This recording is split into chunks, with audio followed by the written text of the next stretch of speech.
Welcome to Camel Finance. I'm your boy Camel, and today I want to talk a little bit about this Binance FUD. I'm going to be dispelling some of that. I also want to be talking about the real risk within the system. Then I'm going to talk about Ethereum for a bit because there's some risk pertaining to Ethereum, a bunch of Bitcoin news, and we're going to talk a little bit about the hash rate today. So I'm looking forward to showing you that. And then we'll get into some charts and the technical analysis ready for the remainder of the week. So if that sounds like something you're interested in, sit back, relax, hit that like button, and let's get into this. CZ is currently under investigation from the CFTC. This is the Commodity Futures Trading Commission, and he has indeed issued a statement. So I'm not going to cover the whole statement. You can go and read this in your own time if you want to. But I personally believe this to be FUD. I think the Bitcoin price is telling us that this is simply FUD. I don't think there's any merit to this particularly. In CZ's statement, he says that upon initial review, he does not agree with the characterization of many of the issues alleged within the complaint. He goes on to say that Binance has developed the best-in-class technology to ensure compliance.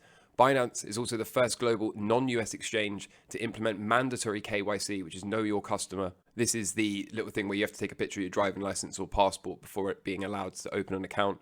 And he says that Binance remains today to have one of the highest standards in Know Your Customer and anti-money laundering. He says we also block US users by nationality, Know Your Customer, IP, including commonly used VPN endpoints outside the US, mobile carrier device fingerprints, bank deposits and withdrawals, blockchain deposits and withdrawals, credit card BIN numbers, and more. We are aware of no other company using systems more comprehensive or more effective than Binance. He asserts that Binance is committed to transparency and cooperation with regulators and law enforcement, both in the US and globally.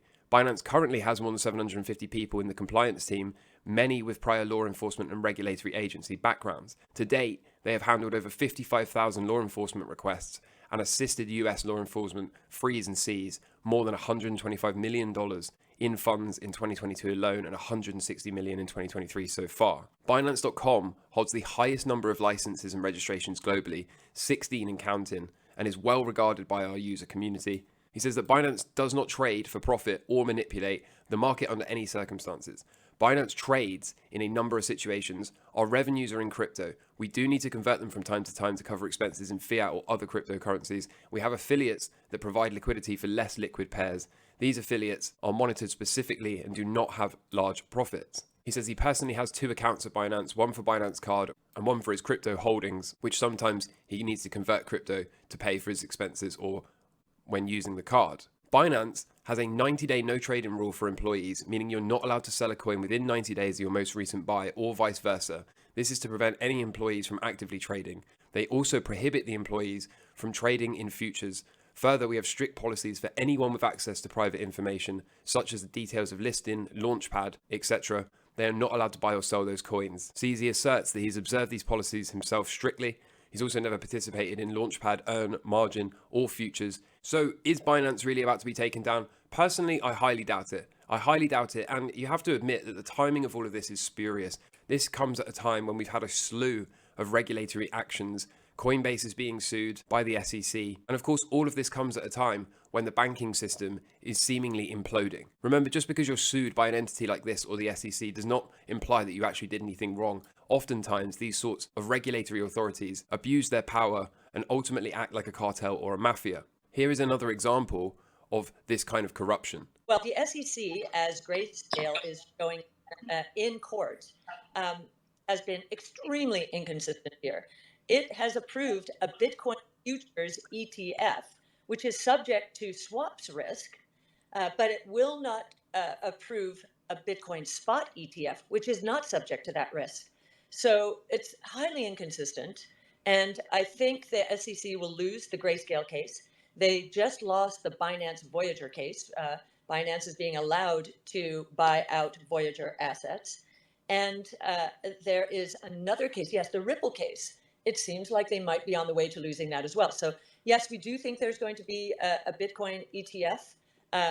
We don't, this court case, I think that the verdict, if that's what you call it at this stage, will come out in June. And then I would expect the choice to be put to the SEC. Either you shut down the Bitcoin futures ETF that you approved, or you approve a Bitcoin spot ETF. So I think my message is pretty clear here. Just don't believe the FUD. If, of course, we get into the future and things have materialized, things have gotten worse, Binance is actually in trouble, then we can start to deal with that as and when it arises. But remember, it doesn't matter what happens in terms of regulation. None of this matters. Bitcoin doesn't care. Bitcoin will continue to do Bitcoin things. If you're going to be worried about something, then this is the sort of thing you should be worried about. The new credit default swap warning signals from Lincoln National Corp, which is an insurance company, and MetLife. So this contagion is seemingly spread into the insurance sector, and this is still the first inning of this credit crisis. Remember, at 25 times leverage to the equity base, a bank relies on credit, confidence, and the cost of funds, and this is typically measured in the credit default swap market. But the real issue here is this is the credit default swap. This is the insurance premium that someone has to pay against a default, against being unable to service the debt held by a company or a nation. In this case, this is the CDS on the United States of America. This is actually concerning. The whole CZ thing, none of this matters. I can tell you that right now. However, this is a serious signal. This is a serious concern. And I reiterate that it's likely not a coincidence that we're getting a bunch of Bitcoin FUD, a bunch of narrative to try to steer people away from Bitcoin, at the same time as the banks are blowing up, and the premium to insure against debt default for the entire United States of America is at all-time highs. Bitcoin is the exit. I often say that. Don't let them fool you. Don't let them steer you away from this. The writing's been on the wall for a while, but it's even starting to make it into mainstream news. Have a look at this. Putin announced this week that Russia will begin using the Chinese yuan for international payments instead of the dollar. Saudi Arabia is also in talks with Beijing to do the same thing. Speaking of Saudi Arabia, meanwhile, they're in talks with Iran as well to consider an economic alliance with China and Russia.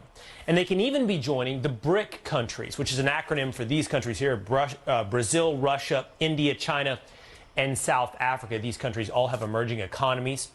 So what happens if our economy and the U.S. dollar are no longer the world's dominant currency?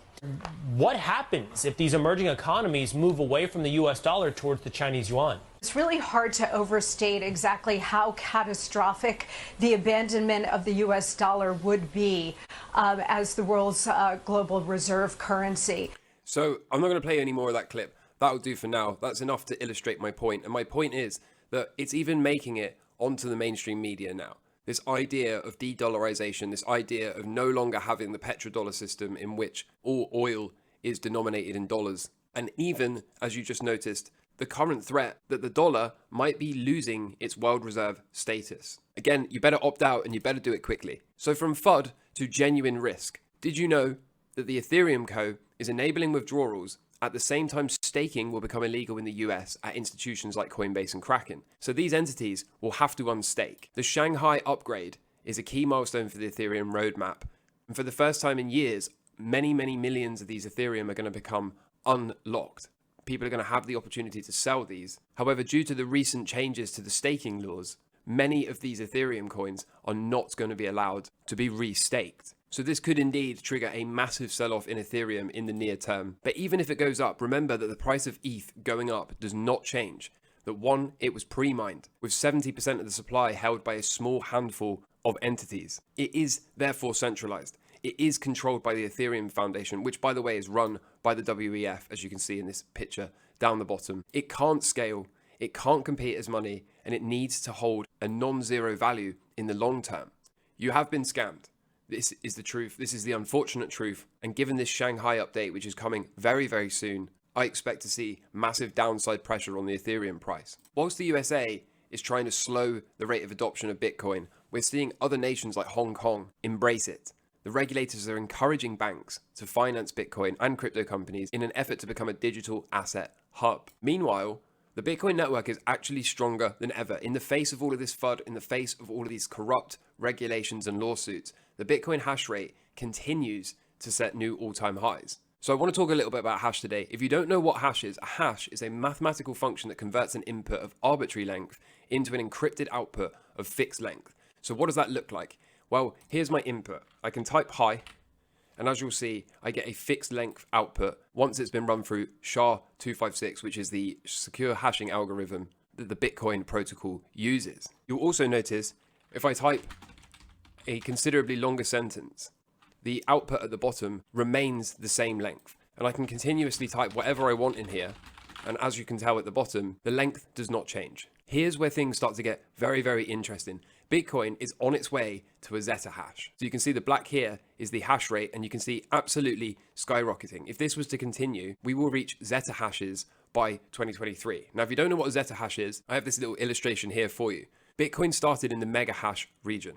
As per this hash rate chart, you can see we're currently at 400 exahashes. So that is 400 with 18 zeros on the end. That is the current amount of computational power of the Bitcoin network. And keep in mind, this is the amount of hashes that occurs every single second. And we could be just a few months away from finally hitting the zettahash region below, which you can see would be a 1 followed by 21 zeros of these hashes every single second. Bitcoin is the only secure database on the planet. The price of Bitcoin continues to look constructive. Bitcoin is about to close up for 3 months in a row.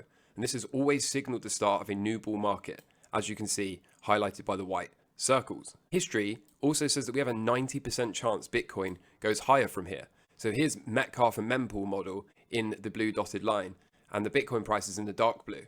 You can see wherever the dotted blue line goes, Bitcoin follows. The median 270-day return under the current conditions which we have here is 180%. And so moving into Bitcoin, here you can see the chart, still working on this range breakout, still have to be open to a back test of this yellow line here before moving higher. If I grab the date from the cycle low to the low here of the pullback, you'll see this could well have been a quarter cycle low, meaning that we could expect this pattern to repeat before dropping into that half cycle low and then one more time before finding the daily cycle low. I'm not saying it's going to happen, but undeniably there's some underlying strength in the Bitcoin price right now. Here's Ethereum. So Ethereum, again, starting to bounce up, needs to clear these local highs before I can get bullish. As I said earlier, there is massive downside risk to Ethereum here. So stops absolutely are a must and must be respected. If we can get a push up to around 2,000 for ETH, I will move the stop to break even or lock in a bit of profit to protect against this. Here's XRP. Look at it go. Okay, there's multiple opportunities to get in here. I hope some of you managed to do that. As it stands, currently above all of these highs. And that, as I said, if we can close above there, would be, for me, the most bullish look possible. So I would think some level of pullback quite possible here. Certainly wouldn't be alarming given the amount of straight up pump we've experienced in XRP. But so far, a constructive look. And just for a bit of fun, here's the comedy fractal for Bitcoin.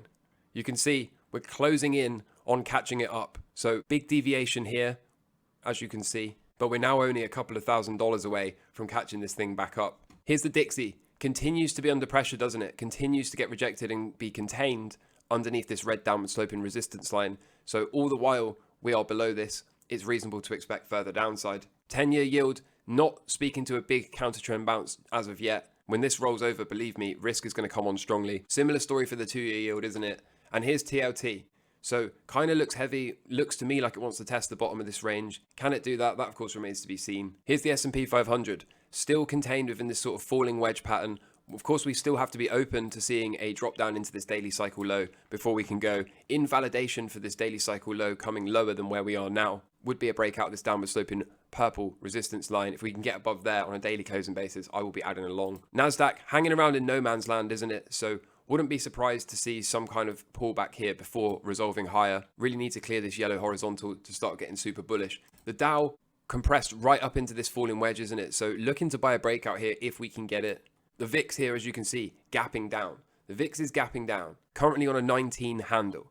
So I've been talking about this for a long time. I expect to see the VIX move down into the teens. And here we go. Things can change and they can change quickly, but they haven't changed yet. This does not speak to stock market crash, despite all the bearish narrative out there. No real changes for Tesla, as you can see. Get above this green downward sloping resistance line, and that could be a long. If you wanted a safer entry, then getting above the blue box, a range breakout of this blue box, would be better. But as it stands, quite neutral for Tesla. Apple completing a back test. I hope this can resolve to the upside. That, of course, remains to be seen. If not, then that's what stops are for, right? We'll let the stop do the worrying. Still keeping a close eye on gold and the precious metal markets. I want to see this roll over. I want to be able to draw a trend line and buy the breakout of that trend line. And I also want to see if we can get a daily cycle low to form somewhere down here. But obviously, what I want and what I hope for has no impact over the market. All I can do is let the market come to me if it's going to do that. So still playing patient here. Silver trying to recover this range. So if it can do something like this, chop around and then break out, then you know what I'm going to say, right? We can buy the breakout above there. If not, then still looking and hoping that we can get one final dive down. That, of course, remains to be seen. Here's the same story for the miners, as you can see. So if we can chop around and break out, then that can be a long. Otherwise, rejection here would speak to further downside in the precious metal markets. So shaping up to be a good week, I think. As ever, we'll take it one day at a time, not trying to force anything. We'll let the trades and positions come to us. If you made it all the way to this point, then thank you very much and comment the word end. In the meantime, look after yourselves. Take care from me. All the best. Cheers. Bye.